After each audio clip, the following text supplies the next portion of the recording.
Good morning, Bitcoins! Today is Monday, April 28th, 2014 at 10:01 a.m. in Fort Wayne, Indiana. MadBitcoins, turn it loose! Behind-the-scenes content and the ability to donate monthly, helping keep the Mad Bitcoin Show on the air. Only you can join MBP at patreon.com/madbitcoins. MadBitcoins Coin of the Week contest. Vote with your coin for your coin. If your coin gets the most votes by Thursday at midnight, your coin will be declared the Coin of the Week, with all of the rights and privileges that entails, including daily reading of the price, sponsorship message, daily news coverage, and much, much more. Want your coin to be Coin of the Week? Start voting at madbitcoins.com or in the description below. Don't see your coin listed? Vote for your coin by using Cryptsy trade key to donate any altcoin that's been accepted on Cryptsy. Once a donation has been received, we will add your coin to the list. If your coin doesn't win, donations will be carried over, giving your coin a good chance to win the following week. Vote early and vote often. All proceeds go to supporting Mad Bitcoins. Here are today's Mad Bits. Bitcoin prices continue to struggle with yet another China ban, with Coindesk BPI reporting a last of 436, a high of 437, and a low of 421. Litecoin is at $10 a coin. This episode of Mad Bitcoins has been brought to you by World Crypto Network.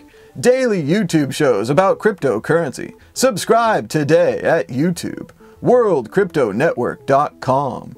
Today's WCN show of the day is Dark News. Dark News with Christoph Atlas. Get the truth about cryptocurrency, darknets, and anonymity with Dark News.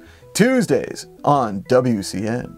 Mad Bitcoins would like to thank recent donors to the show, including the Vertcoin 15, the Blackcoin 1, and Bitcoin 0.1234, 0.1333, and 0.0042. Bitcoin Foundation election deadline extended due to voting hiccups. The Bitcoin Foundation board, famously home to both Mark Karpellis and Charlie Shrem, is looking for some new blood, but having trouble finding it. Voting hiccups have forced them to extend the voting deadline as they choose which CEO to join their already distant and non-community oriented organization. Of course, technical problems from the Bitcoin Foundation is not a surprise, as this is the same group that's using a mail form from 1997 to handle nominations for the Bitcoin Foundation Blockchain Awards that they're holding in Amsterdam, where only the locals and the Bitcoin rich will be in attendance. You can still vote from the mail form if you'd like, but unfortunately, even though the nominations opened on April 16th and it's now 12 days later on April 28th, I can give you no information about who's leading in the nomination or even who's been nominated for what category.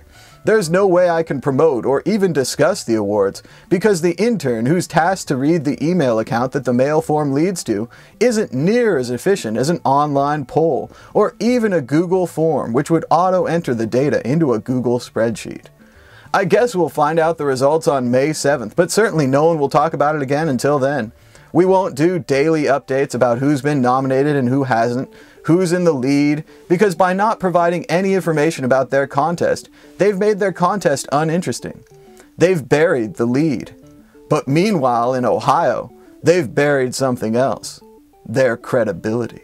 Backwater state, Ohio, famous for stealing the 2004 presidential election for the unelected President George Bush, has now banned Bitcoin for alcohol sales. Bitcoin Boulevard in Cleveland sounded like a really cool idea. A strip of bars and restaurants in the Cleve where you could pay and yet leave your credit card at home. A perfect match of technology and nightlife. But nah, Ohio, you shouldn't even have bothered. You should just leave the technology stuff to Silicon Valley. Now, because of the bold, forward thinking of entrepreneurs in Cleveland, they've attracted the attention of the Ohio Department of Public Safety, which offers the frankly bizarre opinion that because Bitcoin's value fluctuates so much, it is more like a commodity and not recognized as legal currency. Well, since the word currency is from the Middle English and means current, i.e. in circulation, and generally means medium of exchange, I don't think it has anything at all to do with stability. May the buyer beware. Maybe the Ohio Department of Public Safety is worried about the bars having to change their price tags all the time, leading to a shortage of ink. But wait, they're digital on the computer and will update automatically. Where's the threat to public safety? Shouldn't Ohioans be able to use a risky currency if they want, without the nanny state stepping in? Also, name me one currency that doesn't fluctuate in value against the dollar. Name me one that is absolutely stable and never moves. Just one. Still waiting. Your move, Ohio. Tin soldiers and Nixon coming. We're finally on our own. This summer I hear the drumming. Bitcoin banned in Ohio. Take My Bitcoins gives away nearly 20 Bitcoins since launch. Congratulations to the Hollywood-based Take My Bitcoins, which has now given away nearly 20 Bitcoins since their launch. Their goal is to inform people about Bitcoins while entertaining them. They're sponsored by Butterfly Labs, and they've produced more than 4 episodes and have now been lauded by Coinbase. MadBitcoins is sponsored by nobody and has produced more than 320 episodes and never once has been mentioned on Coinbase. Take My Bitcoins can be seen on Thursdays at 8 p.m. Pacific Time at takemybitcoins.tv. Many sheebs and much talk at San Francisco Dogecon. Dogecon in San Francisco was a great success. Excellent speeches by Jackson Palmer, Charlie Lee, Andreas Antonopoulos, and more. And I had a good time as well, meeting many fans of the show who asked to take pictures with me, which is something that's never happened before.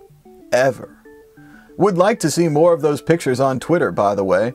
I also got cards from 3 co-founders. Hat trick! Met the guys from Zero Block and hobnobbed with fellow Bitcoin group members Davi Barker and Paige Peterson. I even got to meet Drew from Bitcoin Not Bombs. Our next big event is tomorrow at the Bitcoin Meetup in San Francisco. They're having a Bitcoin Expo, and Bitcoin Not Bombs is going to be selling pins and t-shirts to support the new Hoodie the Homeless 2014 campaign. I'll be there. Will you?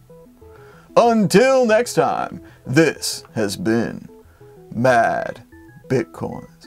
Mad Bitcoins. Mad Bitcoins.